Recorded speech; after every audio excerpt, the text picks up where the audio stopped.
Welcome back to Steve Robb Reviews. Today I'm going to review the process that I go through on my 2015 Chevy Cruze. And what I'm doing today is I'm going to change the transmission fluid.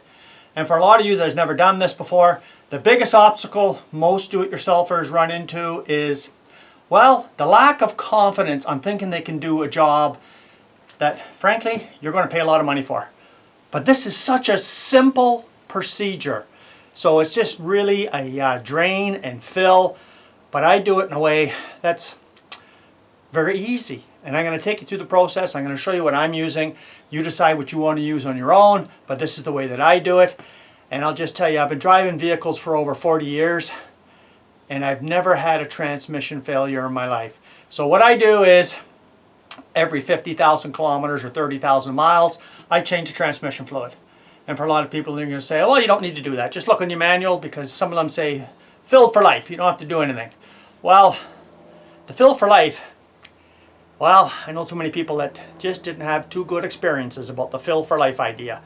So what I'm going to do is, I'm going to take you through the process, and I'm going to show you what transmission fluid looks like after 30,000 miles. So let's go over to the bench here. I'm going to show you what I would say most do-it-yourselfers, all you need. This is all you need, and you can save yourself enough money to actually buy one of these contraptions that I'm going to show you, and save yourself a lot of money in the future with no transmission repairs. So today is just strictly a drain and fill. I'm not changing the filter, and let's get to it right now. So let's start off right here. Here is the drain plug. It's just sitting on the bottom of the transmission. And all you need is one of these, just 11 millimeter wrench. So I'll take you over to the manual here, and this is just a really easy manual, cheap, that you can buy, and it shows you the bottom of the vehicle, and it shows you where that plug is. And if we go over to the next page, it'll show you exactly right there, and I'll show you that. I highlighted it with a yellow marker. And that's just if you want to be able to check the fluid level. Now, a lot of people aren't going to do the transmission fluid like I am, and they may make a mess, or you might spill something, and you might not know how much you're putting back in. But I always put back in exactly what I take out. And this is the unit I use here. Now, I bought this many years ago. I don't know how much they are now, but these are invaluable. And all I do is I put the fluid in here, and you just pump it up like a weed sprayer kind of a thing, and it pushes the fluid out for you. And of course, I'm using factory fluid, and you can use generic, you can use anything you want, it's up to you, but I only use factory fluid always. So that's just all you really need right there. So let's go over to the vehicle, and I've drained the fluid out.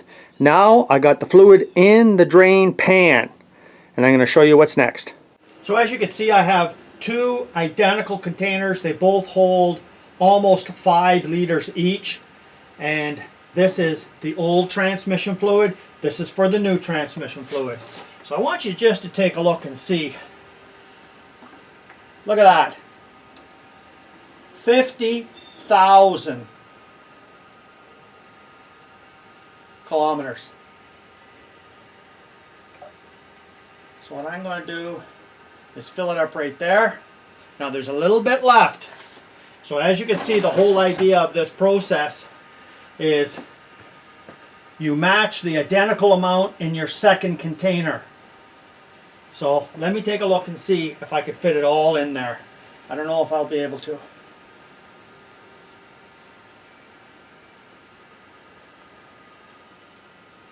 Almost. Almost. So now you can see that all you have to do is fill the other container right up to here, and then put it in your transmission. So we'll get on to that next. Well, here we are in front of the car. I've got the pressure tank all pressurized. There is the cap that goes on the top of your transmission, and if you follow the hose all the way down, you can see that's where it is right there. And nobody could miss it. It's so easy to find that spot. So all we got to do now is turn on the pressure tank and let it fill it up. So let's do that next. Okay, it's as easy as just turn on the valve. There you go. And when it gets empty, well, you're pretty much done. Okay, so here we are on the driver's side here. I'm just going to take a peek in here with you and show you. I colored that bolt yellow, and if you can see that, it's right there. And that's where you would check your fluid level. And the instructions are quite clear. You open it up, no fluid coming out, it's too low. And if there's too much fluid coming out, just let it drain out. Well, thanks for joining me here today. I realize this is just a quick overview, but the best thing to do is get yourself one of the manuals, go through it, understand everything what you're doing. And you know what? This is a very simple job.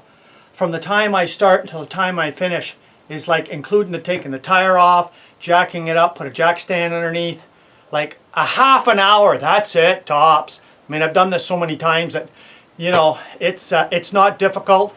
And I would say you're probably going to save yourself a lot of money in the long term for doing this yourself. You know it was done right. You tighten everything up with the proper torque specs. And, you know, like I said in the beginning, a lot of times it's just having the confidence to actually do it that separates a lot of do-it-yourselfers and actually trying to accomplish something like this. In this particular situation, this is a very easy maintenance thing that you can do. Save you a lot of money. And you know what? You're going to spend more time just driving to a shop just to get it looked at and serviced. You're probably got 2 hours tied into it. And you know, that's time out of your day as well. So you got to include that as well as, you know, time, and time is money. So thanks for joining me here today. If you haven't seen this channel before, you're welcome to subscribe. Come back again and let's have some more fun. Cheers.